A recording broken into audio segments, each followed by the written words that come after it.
tarde, bom dia, que em qualquer momento que você estiver assistindo, que seja bom esse momento. Como de costume, nós estamos aqui no canal do Centro Espírita Irmão Clarencio, para conversarmos, toda segunda-feira, conversamos sobre o livro Céu e Inferno. Porém, nós estamos, excepcionalmente, em dezembro. Nós estamos realmente começando agora 6 de dezembro de 2022 e, como vocês sabem, se não sabem, vão ficar sabendo agora, em dezembro, o Centro Espírita, em homenagem ao Senhor Jesus, comenta algumas passagens dele aqui na Terra. Então, o estudo de hoje não é interrompido, não falaremos sobre o céu e o inferno, mas falaremos sobre uma página do livro Jesus no Lar, é a lição 17. E faz-se necessário essa informação porque nós estamos no mês de dezembro. E no mês de dezembro alguma coisa diferente acontece. O que é? Antigamente eu dizia que era a magia do mês de dezembro. Nós sentíamos no ar esse mês de dezembro. E é interessante, por quê? Porque é o nascimento do Cristo. Diz Dr. Herman para nós que no mês de dezembro, por causa dos nossos pensamentos, por causa do Natal, por causa das confraternizações, nós permitimos que Jesus chegue mais próximos de nós.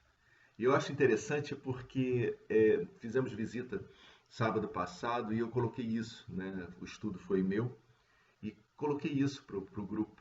E o interessante é que uma das pessoas virou e falou assim: eu acho dezembro a mesma coisa. E é interessante que se você acha dezembro a mesma coisa, não tem problema nenhum isso. Por quê? Porque o importante é sabermos que Jesus está próximo e que temos que mudar a nossa vibração para podermos alcançá-lo. Zé, mas dezembro é uma data complicada, desencarno da minha mãe, desencarno de um parente, não tem problema nenhum. Por quê?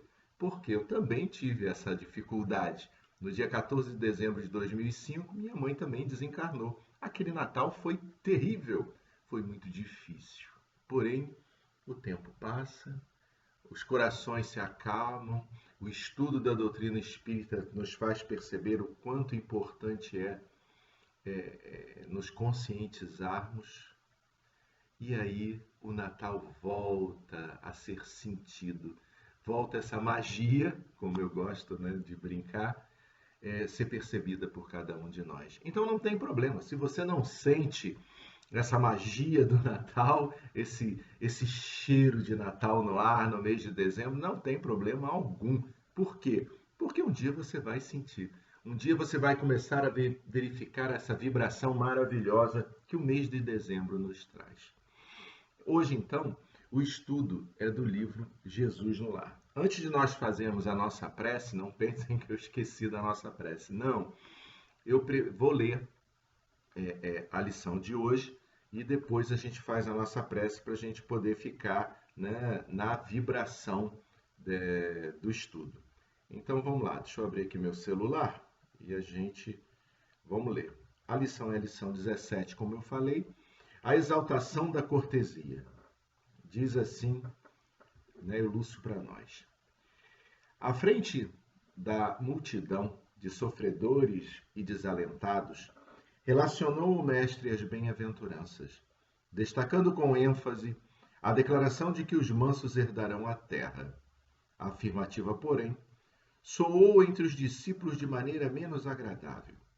Tal assertação não seria encorajada a ociosidade mental?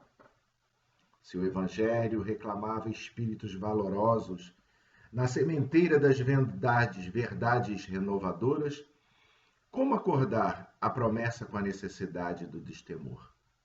Se o mal era atrevido e contundente em todos os climas e posições, como estabelecer o triunfo inadiável do bem através da incapacidade de reagir, embora pacificamente. Nessas interrogações imprecisas, reuniu-se a assembleia familiar no domicílio de Pedro. Iniciados os comentários edificantes da noite, entreolharam-se os discípulos entre a indagação e a curiosidade. O divino amigo parecia perceber os motivos da expectação em torno, mas esperava, sereno, que os seguidores se pronunciassem. Foi então que Judas, rompendo o véu de respeito que aureolava a presença do mestre, inquiriu loquaz: Senhor, por que atribuíste aos mansos a posse final da terra? Os corações acovardados gozarão de semelhante bênção? Os incapazes de testemunhar a fé nos movimentos graves de luta e sacrifício serão igualmente bem-aventurados? Jesus não respondeu de imediato. Vagueou o olhar através dos circunstantes, como a pedir-lhe a exposição de quaisquer dúvidas que lhes povoassem a alma. Pedro cobrou ânimo e perguntou: Sim, mestre, se um malfeitor visitar minha casa, não devo recordar-lhe os imperativos do acatamento recíproco? Entregar-me-eis sem qualquer admoestação fraternal aos seus delituosos caprichos, a pretexto de guardar a mansidão a que se referiste? O Cristo sorriu, como tantas vezes, e enunciou calmo: enganaram-se todos. Naturalmente, eu não fiz o elogio da preguiça, que se mascara de humildade, nem da covardia, que se veste de cordura para melhor acomodar-se às conveniências humanas. As criaturas que se afeiçoam a semelhantes artifícios sofrerão duramente os instrumentos espirituais de que o mundo se utiliza para reajustar os caracteres tortuosos e indecisos. Exaltei, na realidade, a cortesia de que somos credores um dos outros. Bem-aventurados os homens de trato ameno, que sabem usar a energia construtiva entre o gesto de bondade e o verbo da compreensão. Bem-aventurados os filhos do equilíbrio e da gentileza, que aprenderam a negar o mal sem ferir o irmão ignorante que os solicita sem saber o que pede. Abençoados os que repetem 1000 vezes a mesma lição, sem alarde, para que o próximo lhes aproveite a influenciação da felicidade justa de todos. Bem-aventurados aqueles que sabem tratar o rico e o pobre, o sábio e o inculto, o bom e o mau, com espírito de serviço e entendimento, dando a cada um de conformidade com seus méritos e necessidades e deixando os sinais de melhoria, de elevação, bem-estar e contentamento por onde cruzam. Em verdade vos digo que a eles pertencerá o domínio espiritual da terra, porque todo aquele que acolhe os semelhantes dentro das normas do amor e do respeito é senhor dos corações que se aperfeiçoam no mundo. Alívio e alegria transbordaram no ânimo geral, e de olhos fitos agora nas águas mansas do grande lago, o Senhor pediu a Mateus encerrasse o fraterno entendimento da noite, pronunciando uma prece. Que bonito!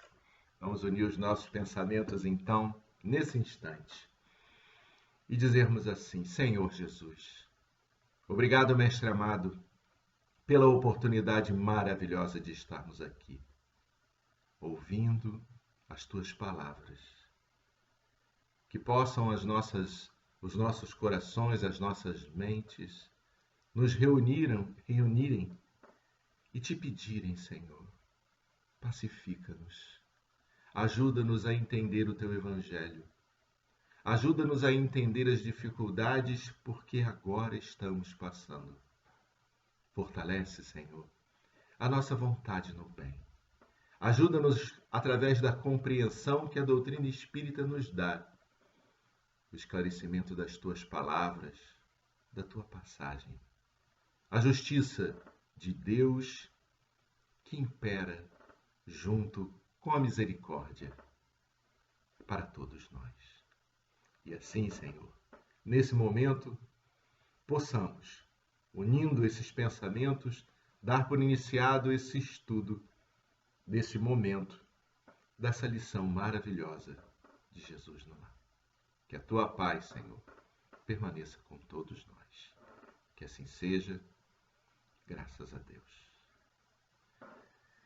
Que lição bonita, né? Na verdade, quando nós falamos das bem-aventuranças, nos cala muito fundo ao coração. E as bem-aventuranças não há, né? Mateus, como disse, né, na lição de hoje, Mateus nos coloca essas bem-aventuranças no capítulo 6, a partir do versículo 3 do Evangelho. E é uma dádiva. Dizem que quando chegamos ao plano espiritual existe um local, como se fosse uma sala holográfica, se a gente pode dizer assim, onde nós colocamos um momento da história que gostaríamos de ver. E aí é inserido, né, o disquete, inserido o programa, como vocês queiram, e aquela sala holográfica aparece o que quisermos. E, né, se fosse me permitido estar numa sala dessa quando desencarnar, a primeira coisa que eu pedirei seria: quero ver as bem-aventuranças. O momento em que Jesus coloca para nós, porque deve com certeza ter sido muito maravilhoso. Por quê? Porque as bem-aventuranças nos cala fundo ao coração e nos traz dúvidas, dúvidas como os apóstolos também tiveram. E os apóstolos, nós somos muito parecidos nas dificuldades com os apóstolos. A pergunta feita é impressionante. Também há dúvida que muitos de nós têm. Mas as bem-aventuranças, elas consistem numa mudança de pensamento, numa mudança de visão. Paramos de ter a visão do mundo e teremos a visão de Jesus. A visão do reino dos céus que Jesus coloca para todos nós. Reino dos céus ou reino de Deus. Reino dos céus para Mateus, que em todos os itens do Evangelho ele não cita o reino de Deus, ele fala o reino dos céus, que é a mesma coisa. E o que dizem as bem-aventuranças? Vou pedir licença para poder ler, para não poder esquecer, falhar nesse momento. Diz o capítulo 5, versículo 3, a partir do versículo 3. Bem-aventurados os pobres de espírito, porque deles é o reino dos céus. Bem-aventurados os que choram, porque serão consolados. Bem-aventurados os mansos, porque herdarão a terra. Bem-aventurados os que têm fome e sede de justiça, porque serão fartos. Bem-aventurados os misericordiosos, porque alcançarão a misericórdia. Bem-aventurados os limpos de coração, porque eles verão a Deus. Bem-aventurados os pacificadores, porque serão chamados filhos de Deus. Bem-aventurados aqueles que sofrem perseguição por causa da justiça, porque deles é o reino dos céus. Bem-aventurados sois vós, quando vos injuriarem e perseguirem, e mentindo disserem todo mal contra vós por minha causa. Exultai e alegrai-vos, porque é grande o vosso galardão nos céus, porque os profetas foram perseguidos antes de vós. Vós sois o sal da terra, vós sois luz do mundo. E é importante nós pararmos aqui para meditarmos e verificarmos uma diferença fundamental no verbo utilizado pelo Senhor Jesus, inclusive nas traduções que foram feitas. Ele coloca sempre no tempo futuro a grande maioria das informações. O que eu quero dizer? Ele diz assim, bem-aventurados os que choram, porque eles serão, no futuro, consolados. Bem-aventurados os mansos, porque herdarão a terra. Então, todos os itens são colocados para o futuro. Apenas 2 itens são colocados para o presente. O primeiro item é o começo. Bem-aventurados os pobres de espírito, porque deles é o reino de Deus, ou o reino dos céus. Então, ou seja, e o que é o pobre de espírito? São aqueles que passam pela dificuldade, são aqueles que passam pelas contrariedades do mundo, e naquela época eram demais, porque a perseguição aos judeus era impressionante.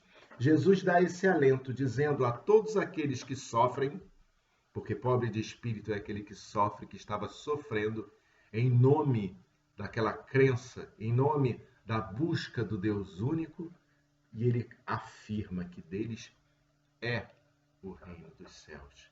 E a outra colocação que ele faz, em que ele também afirma no presente, são aqueles que sofrem a perseguição. Por isso que pobre de espírito são aqueles que são perseguidos por causa da justiça, porque deles também é o reino dos céus. Então, pobres de espíritos são aqueles que também sofrem a perseguição. As outras bem-aventuranças, inclusive a que nós estamos falando dos mansos, são sempre colocadas para o futuro. Ou seja, é você, nesse momento, se modificar para ter a certeza que no futuro o reino dos céus será de todos nós. E se eu não aceitar, não formar o reino dos céus também é de todos nós. Por quê? Porque a doutrina espírita coloca para nós, de uma maneira bem clara, de que a felicidade todos nós alcançaremos. Depende do momento. Depende de você. Depende de mim. Depende de cada um de nós fazer valer as palavras do Cristo. Se nós vamos chegar mais rápido, se nós vamos chegar mais devagar, isso é com cada um de nós. Mas o importante é nos conscientizarmos que iremos chegar. O reino dos céus, ele é nosso, ele será nosso. Mas qual é o tempo desse futuro? Depende de cada um de nós. Mas todos nós, Zé, sim, todos nós, até aqueles companheiros que ainda estão aprisionados, que estão nas cadeias, que estão nos presídios, eles também são filhos de Deus e receberão a felicidade, que é de todos nós. O reino dos céus também será deles. O que Jesus nos ensinou é tão importante, é tão sério nós gravarmos isso. Por quê? Porque nós começaremos a ver o outro como irmão.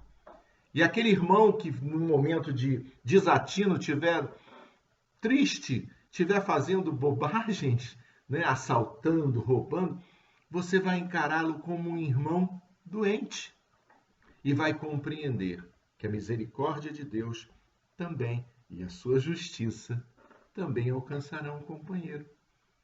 Por que Jesus fala tão nessa lição de hoje? Ele fala dos mansos e ele é tão firme em dizendo que ele não está levantando a bandeira da preguiça. O que ele está levantando é a união, é compreender os outros. Cada um de nós se conscientizar de que temos a obrigação de tratar a todos nós, outros, da mesma maneira. Tratar o rico da mesma maneira que tratamos do pobre. Não discriminarmos. Nós que agora levantamos uma bandeira da discriminação tão grande atualmente, uma bandeira importante para nos alertarmos dos comportamentos que não temos que fazer, que não temos que ter. É tão importante mudar essa vibração nossa, que uma vez assistindo uma palestra de um companheiro, né, meu querido Célio, e ele vira e fala, não existe, eu falava, os escravos. E aí o filho dele, de 20 e poucos anos, o alertou e falou assim, pai, não existem escravos. As pessoas foram escravizadas. Olha a importância de mudarmos o nosso foco, o nosso ponto de vista. Não são escravos, são escravizados. Ninguém é escravo de ninguém. Olha como é importante isso. Isso é o que Jesus trouxe na lição de hoje. É tratarmos cada um de nós, o outro, da mesma maneira. E que maneira é essa? A maneira da compreensão. Sabendo que aquele que está com dificuldade, ele vai responder por aquilo, mas continuarmos tratando da mesma maneira. Porque como é importante nós tratarmos o outro como irmão. Fazendo visita fraterna no sábado agora, nós nos deparamos com uma barreira. Né? Os companheiros, né, estão invadindo os locais com as suas facções criminosas e tinha uma barreira para chegar ao local. E nós estávamos fazendo um trabalho junto à Casa Espírita, de visita aos enfermos. E aquele companheiro, um jovem ainda, no auge dos seus 18, 19 anos, com uma arma na mão, com um comunicador na outra. E aí eu vi aquilo e eu falei assim, nossa, é filho de Deus. É meu irmão. E a dificuldade surge para ele e nós não temos aqui que julgá-lo. Foi outro ensinamento do Cristo dizendo para não julgar. É claro que nós não podemos apoiar essa situação, mas nós temos que compreender que um dia aquele companheiro será um divulgador do Evangelho. Largará a arma e pegará o Evangelho para auxiliar. O exemplo que nós temos, o exemplo de Saulo. Saulo de Tarso não foi aquele companheiro que perseguiu os judeus, mandou matá-los e no momento da estrada de Damasco muda o seu caminho e verifica os erros que tinha cometido. E faz o quê? Reforma. É a reforma que cada um de nós deve fazer nessa lição de Jesus, tratando ao outro da mesma maneira, tratar o outro como irmão. E aí Saulo se transforma no grande Paulo de Tarso. Paulo significa homem de pequena estatura. Ele vincula aquele nome a ele porque ele se achava pequeno diante do Senhor Jesus. E, na verdade, né, aquele homem pequeno se transforma num exemplo, numa grandiosidade para todos nós, mostrando que a modificação ela é possível. Cada um de nós que ainda estiver naquele movimento de tristeza, naquele movimento de não perceber Jesus junto a nós, não tem problema. Está sabendo nesse instante de que a modificação virá. E como vai ser feita? Não tenho a menor ideia, mas ela virá. E aí você vai ser alertado e você vai compreender que deve modificar. E encarar aquele companheiro como quê? Como irmão. Quantos nesse momento na família estão sem se falar? Quantos nesse momento irmãos de sangue não se falam por causa de bens, por causa de situações adversas que ocorreram? A vida nossa encarnada é tão curta. Somos espíritos imortais. A felicidade é a única situação, a única coisa que a doutrina espírita coloca para a gente que é fatal. Nós todos seremos felizes. Não é melhor ser feliz agora? Não é melhor você se reconciliar com aquele que você tem dificuldade? Ah, Zé Luiz, eu não consigo. Não faz mal. Deixe essa semente plantada no teu coração, na tua mente, florescer. E quando ela se transformar numa árvore frondosa, em que você possa lutar contra o seu orgulho, contra o seu egoísmo. Vá em frente. E aí, lembramos de Jesus quando fala para nós do bom combate. Temos que combater em nós as dificuldades. Temos que combater em nós esse homem velho que nós ainda temos dentro de nós. E alçar voo para poder realmente não somente sentir Jesus, amar Jesus, seguir Jesus. Ter a certeza que as bem-aventuranças não são palavras vãs. Temos certeza que adotando esse comportamento que o Cristo nos ensinou, nós cresceremos, nós chegaremos mais perto da felicidade. E aí você vai dizer, mas já Luiz, a natureza não dá salto. Sim, mas você pode dar o primeiro passo. Porque para um salto imenso é necessário o primeiro passo. Lembramos agora aquele companheiro que chegando na Lua, Louis Armstrong, disse do passo da humanidade. Um pequeno passo para o homem, mas um gigantesco passo para a humanidade. Como é importante isso. As bem-aventuranças é o segredo. Segredo nenhum. Foi revelado pelo Cristo. Basta nós vencermos as nossas dificuldades, o nosso orgulho principalmente, e lutarmos o bom combate para sermos vencedores, seguindo esse exemplo de Jesus. E ele nos mostrou que é possível. Ele exemplificou no momento da dificuldade, quando foi perseguido, quando foi crucificado, e no momento auge, ele perdoa. Ele entende a dificuldade de nós, de todos nós. E por que nós não podemos perceber a dificuldade do outro e dar o primeiro passo para a reconciliação? Porque reconciliando-se com o outro, você reconcilia-se consigo mesmo. E o caminho, não que vá melhorar, mas o esclarecimento faz desabrochar o entendimento. E o entendimento faz com que as coisas passem a ser mais compreensíveis. E aí automaticamente passam a ser mais fáceis. E aí entenderemos as palavras do Cristo quando nos diz: meu reino não é deste mundo. E aí compreenderemos que o reino dos céus, que ele tão bem colocou para nós, através das bem-aventuranças, está próximo. Por quê? Porque já o sentimos. Então, que nesse momento, sentindo essa vibração de Jesus em torno de nós, possamos fazer a nossa prece.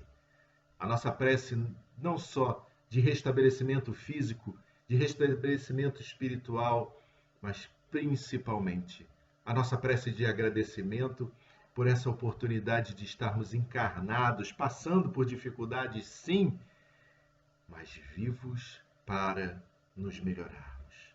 Vivos para espiarmos, para provarmos, tanto faz para a nossa missão aqui na Terra. O importante é estarmos vivos com essa doutrina espírita que nos auxilia a nos melhorar sempre. Façamos então a nossa prece.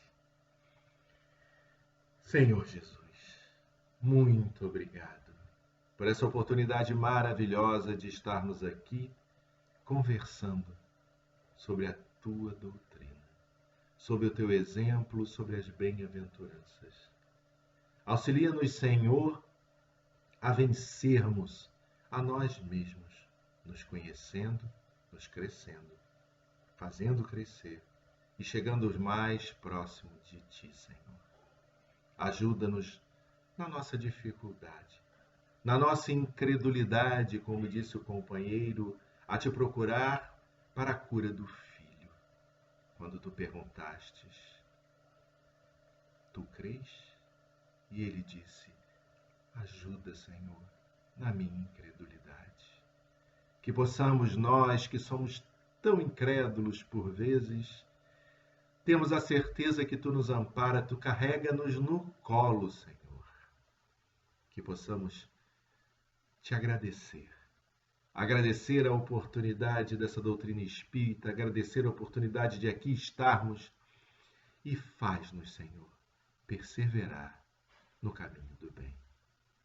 envolva-nos, que a tua paz alcance a cada um de nós. Que seja em nome do nosso querido patrono da Casa Espírita, nosso querido irmão Clarencio, que sejam esses espíritos, esses teus anjos guardiões que nos auxiliam, mas que seja, sobretudo, com a permissão de Jesus, de Deus, que possamos dar por encerrado esse momento, te pedindo sempre, Senhor, ajuda-nos, porque muito precisamos de Ti. Graças a Deus, que no Natal possamos lembrarmos sempre do Cristo e ter certeza que Ele está entre nós, porque foi Ele que nos disse: quando mais de 2 estivessem reunidos em seu nome, Ele estaria. Então, tenhamos a certeza que Jesus está conosco. Um Feliz Natal para todos vocês. Muita paz.